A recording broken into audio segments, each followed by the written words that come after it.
अस्सलाम वालेकुम, my name is doctor Tahreen Usman. आज हम एक प्रॉब्लम पे डिस्कशन करेंगे जिसमें हमारी ख़वातीन बहुत ज़्यादा मुब्तला रहती हैं और इनको लगता है कि इसका ट्रीटमेंट नहीं पॉसिबल हो रहा, जिसमें उनको पाँव में तकलीफ़ आ रही होती है। इसको मेडिकल टर्म में प्लांटर fasciitis कहते हैं। अब इसमें लेमैन लैंग्वेज में अगर हम इसको कहें तो उनमें पाँव का दर्द आता है, जिसमें एड़ी का दर्द भी हो सकता है, पूरे पंजे का दर्द भी हो सकता है या पूरे पाँव में एक तकलीफ़ सी महसूस होती है मरीज़ को हर वक्त। अब इसमें हम आपको दिखाते हैं कि मरीज़ सबसे पहले हमारे पास आता किस तरह से है।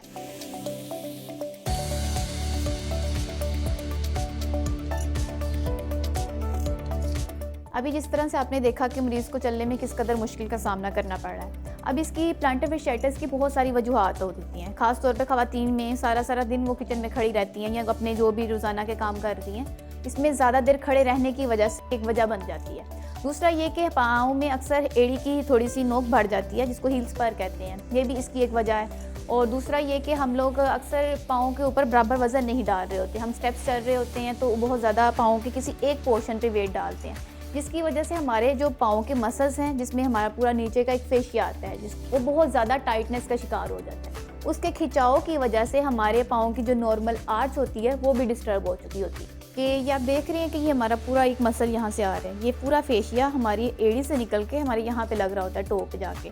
अब जब ये प्रॉब्लम में जाएगा तो जाहिर सी बात है कि मरीज़ ना तो पाँव सीधा रख पाएगा, अब उसकी यहाँ पे ये आर्च होती है यूँ हमारे पाँव की, अब वो भी डिस्टर्ब हो जाएगी, जिसकी वजह से ये सारा यहाँ से डिस्टर्बेंस स्टार्ट होकर ये पाँव के पिछले हिस्से तक हमारी पिंडली तक ये प्रॉब्लम जाता है।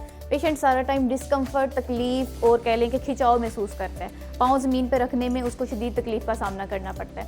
ख़ास तौर पे इसमें हमने ये भी देखा है कि जब मरीज़ सुबह के टाइम उठते हैं तो उस वक़्त उनको शदीद दर्द होती है। जो पहला कदम उन्होंने पहला स्टेप ज़मीन पर रखना होता है वो उनके लिए बहुत ज़्यादा मुश्किल होता है। उसके बाद कुछ मरीज़ों में ये भी होता है कि थोड़ी देर बाद चलते फिरते रहते हैं तो बेहतर हो जाता है, लेकिन दोबारा से जैसे ही वो थोड़ी देर ज़्यादा खड़े होते हैं वो दोबारा से पेन में चले जाते हैं। अब इसी की वजह से जब पेशेंट बहुत ज़्यादा, आप देखते हैं कि जिस तरह आपने देखा पेशेंट की चलते हुए आ रहा है तो बहुत ज़्यादा डिस्टर्ब गेट से आ रहा है, एक साइड पे वज़न ही नहीं उसे डाला जा रहा। अब उसका क्या होगा कि अल्टीमेटली उसके कमर में दर्द आ जाएगा, उसके घुटने में दर्द आ जाएगा और ये बहुत सारी और वजूहात का बाइस बन जाएगा।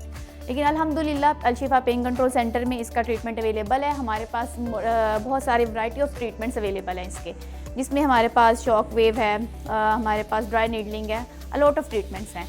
ये हमारे पास सिल्वर स्पाइक पॉइंट थेरेपी है जो कि हम प्लांटर fasciitis में यूज़ कर सकते हैं और अल्हम्दुलिल्लाह इसके बहुत अच्छे रिजल्ट हैं इस केस में। ये हमारे पास BTL शॉक वेव है, जिसके ज़रिए से हम हील्स पर का भी इलाज कर सकते हैं और हमारा जो फेशिया बहुत टाइट होता है उसको भी हम रिलीज़ कर सकते हैं।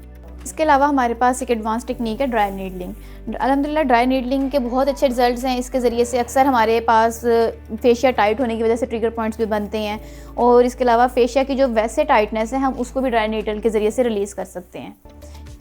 ये एक एडवांस टेक्निक है। ये हमारे पास सुपर लेज़र है, जिसके ज़रिए से हम पिन पॉइंट की पेन को कवर कर सकते हैं।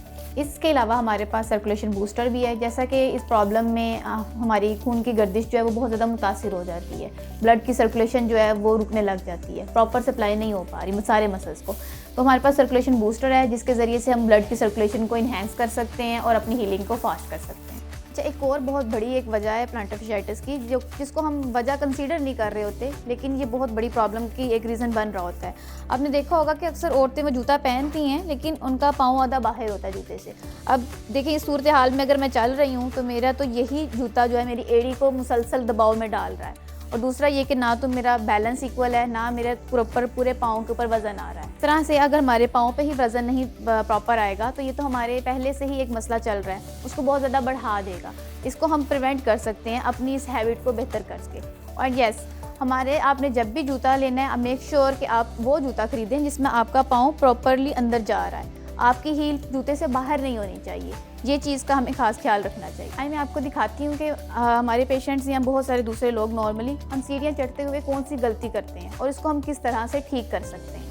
अब इसमें नॉर्मली अक्सर हम जल्दी में सीढ़ियाँ चढ़ रहे होते हैं तो ये हमने स्टेप रख के हम तेज़ भाग रहे हैं। अब इसमें हम प्रॉब्लम क्या आ रही है कि एक तो हमारा पूरा स्टेप ऊपर नहीं आया, आधा जूता भी हमने बाहर निकाला हुआ है पाँव से और स्टेप भी पूरा नहीं है, और सेकेंडली हम पूरा वेट डालने से पहले ही हम आगे को भागने की कोशिश कर रहे हैं। तो इसका बेहतरीन तरीका ये है कि आप साइड से सपोर्ट लें अगर आपके पास अवेलेबल है और पूरा स्टेप ऊपर रख के प्रॉपर वेट के साथ दूसरे स्टेप की तरफ जाएँ आप। अगर हमारे राइट पाँव में पेन की कंप्लेन है तो हमें चाहिए कि हम साइड से सपोर्ट प्रॉपर लें और दूसरा पहले राइट को उठाने की बजाय पहले लेफ़्ट को रखें।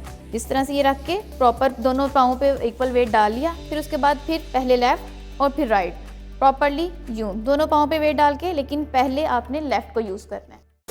Al Shifa Pain Control Center, we really manage your misery.